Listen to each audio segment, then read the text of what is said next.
Hello दोस्तों, स्वागत है आपके YouTube channel UP board science classes bye पवन सर में। आज मैं हाई स्कूल का एक इम्पॉर्टेंट टॉपिक आपको बता रहा हूं जो हर साल 100% आपके एग्ज़ाम में पूछेगा। हर साल आपका एक क्वेश्चन इससे उठाता है। 4 नंबर का क्वेश्चन आपका 100% उठाएगा। क्वेश्चन क्या है?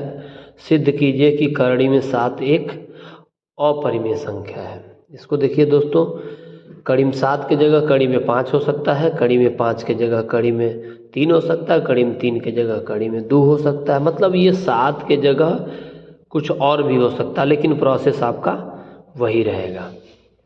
तो सबसे पहले हम देखेंगे क्या, यहाँ पे हम चलेंगे, मान लेंगे, माना करड़ी में 7 क्या है, एक परिमेय संख्या a बटे b है। कड़ी में 7 क्या है, एक परिमेय संख्या a बटे b है, जहाँ a व b क्या है, सह अभाज्य संख्या। जहाँ a व b सहअभाज्य संख्या है।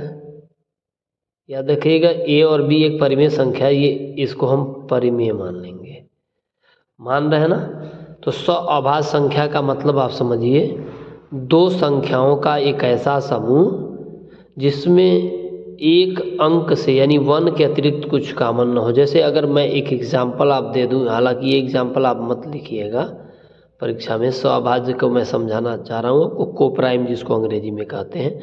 अगर आप बात करेंगे सहअभाज्य का मतलब, जैसे हमने 3 और 7 ले लिया, तो 3 और 7 में कॉमन क्या है, 3 और 7 में कॉमन केवल 1 है, तो ये दोनों 3 और 7 सहअभाज्य होंगे। अगर हम 5 और 8 भी ले लेते हैं, कोई जैसे दोनों अभाज्य संख्या हो, कुछ भी ऐसे कोई मतलब नहीं है, दोनों में 1 के अतिरिक्त और कोई अंक कॉमन ना हो तो उनको हम सहअभाज्य, तो ए और बी में 1 के अतिरिक्त कुछ और कॉमन नहीं, तो इसको हम मान लेंगे सहअभाज्य। सभी संख्या में ये काम करेंगे। अब हम इसको इधर भेज देते हैं, ध्यान से देखिएगा।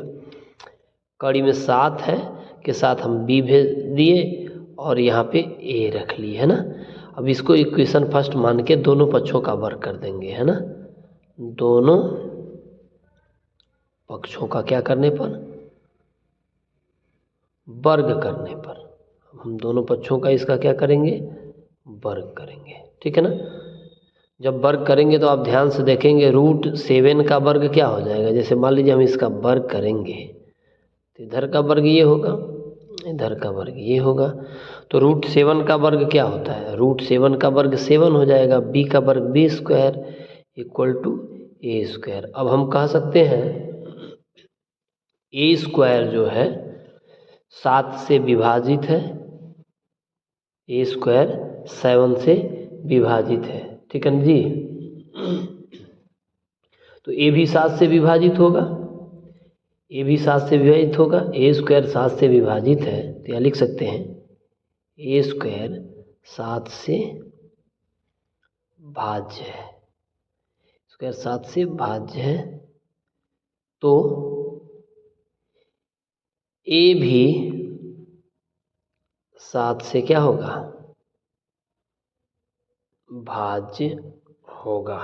a भी 7 से भाज्य होगा। जब a² 7 से विभाजित है तो a भी 7 से भाज्य होगा।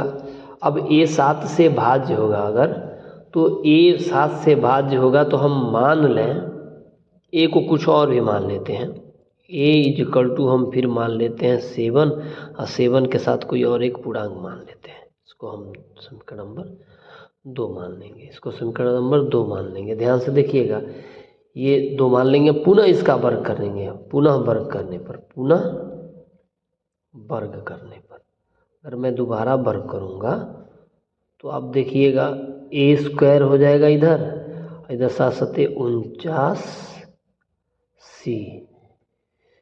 49c। अब हम यहाँ पे ध्यान से देखिएगा, समीकरण इसको 1 माने हैं, इसको 3 मान लेते हैं ना।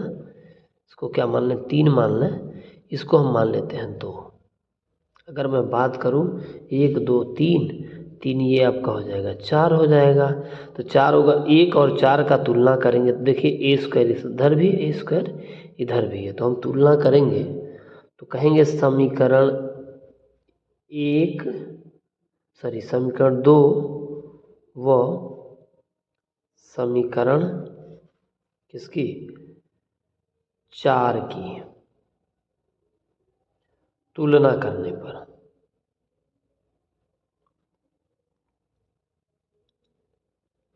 जब मैं तुलना करूंगा तो ध्यान से देखिएगा, ए स्क्वायर से ए स्क्वायर कैंसिल हो जाएगा, 7b स्क्वायर होगा, 49c स्क्वायर।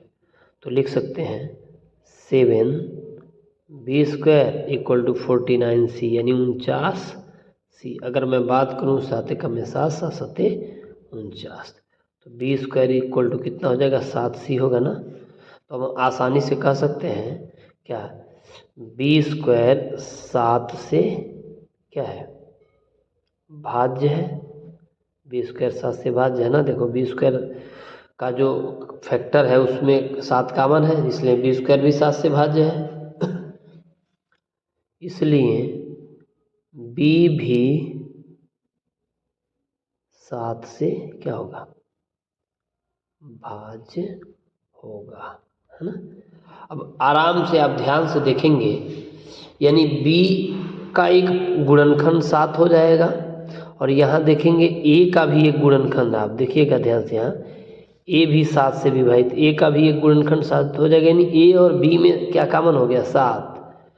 तो पहले से तो एक कॉमन होता तो स्वभाज्य, एक तो सब में कॉमन होगा, एक के अतिरिक्त इसमें क्या कॉमन हो गया 7 कॉमन हो गया। इसका मतलब क्या हो गया, एक के अतिरिक्त अगर 7 कॉमन हो गया तो इसका मतलब तो यही हुआ ना, क्या मतलब हुआ कि दोनों में एक नहीं 7 भी कॉमन है, तो ये स्वभाज्य नहीं हुए। तो लिख सकते हैं इसलिए अतः a व b सह अभाज्य नहीं है, इसलिए करड़ी में 7 एक अपरिमेय संख्या है। प्रूव हो गया ना क्या जी, ध्यान से देखें, प्रूव हो गया।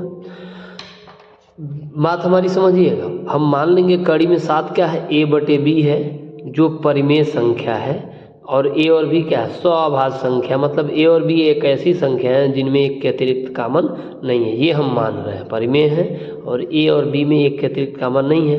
अब हम इसको b को इधर कर देंगे तो कड़ी में 7b करेंगे इक्वल टू a, हम इसका वर्ग कर देंगे दोनों पक्षों का, तो कड़ी में 7 का 7 हो जाएगा, b का b स्क्वायर हो जाएगा, यहाँ क्या होगा इक्वल टू ए स्क्वायर। तो ए स्क्वायर 7 से भाज्य अगर होगा, ध्यान देखिए ए स्क्वायर 7 से भाज्य होगा, तो ए भी तो 7 से भाज्य होगा, इसका वर्गमूल लेंगे तो भी तो 7 से भाज्य होगा, तो ए भी 7 से भाज्य है। अगर ए 7 से भाज्य है इसका मतलब ए क्या है भाज्य है, तो 7 से भाग दे रहे तो 7 भागफल होगा, तो भाज्य बराबर भाजक गुणे भागफल को सी आ जाएगा, भाजक ये भाजक हो जाएगा गुणे भागफल।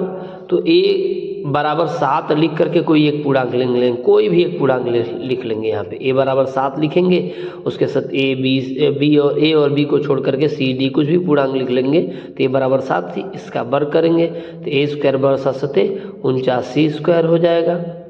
तो अब यहाँ कह सकते हैं a स्क्वायर क्या है बड़ा 49, इसको समीकरण 4 मान लेंगे। अब ध्यान से देखिएगा समीकरण 4 और समीकरण 2 को आप देखेंगे तो a स्क्वायर दोनों में कैंसिल हो जाएगा, एक तरफ 7b स्क्वायर होगा, एक तरफ 7c, तो 7b स्क्वायर बराबर 7c, 7 से 49 को काट लिए, 7 7 49, तो b स्क्वायर बराबर क्या 7c होगा। तो b स्क्वायर अगर क्या है 7 से विभाजित होगा तो b भी 7 से विभाजित होगा, आपने देखा a भी 7 से विभाजित और b भी 7 से विभाजित, इसका मतलब क्या हो गया a और b में 7 कॉमन हो गया, इसका मतलब a और b स्वभाज्य नहीं है, यानी ऊपर हम जो कथन माने उसका विरोध हो गया कि नहीं हो गया। जब विरोध हो गया तो हम चाहते थे परिमेय संख्या माने हैं, तो परिमेय संख्या के यहाँ क्या हो गया विरोध हो गया, जब उसका विरोध हो गया तो वह कथन असत्य हो गई, परिमेय संख्या रूपी कथन क्या हो गई असत्य हो गई, अतः परिमेय संख्या होगी ही, प्रूव हो गया। इस तरह से आपको ऐसे क्वेश्चन मिलेंगे, कड़ी में 2 मिल जाएगा, कड़ी में 5 मिल जाएगा, करड़ी में 11 मिल जाएगा। ये आपका इस तरह से एक नया क्वेश्चन तैयार होगा। बस आपको क्या करना होगा, अंक बदल देना होगा, बाकी सेम टू सेम आपको सभी क्वेश्चनों को इसी तरह से हल करना होगा। अगर ये वीडियो आपको अच्छा लगा होगा तो हमारे चैनल को प्लीज़ प्लीज़ प्लीज़ सब्सक्राइब करिएगा और वीडियो को अधिक से अधिक लोगों तक शेयर करिएगा। Thank you.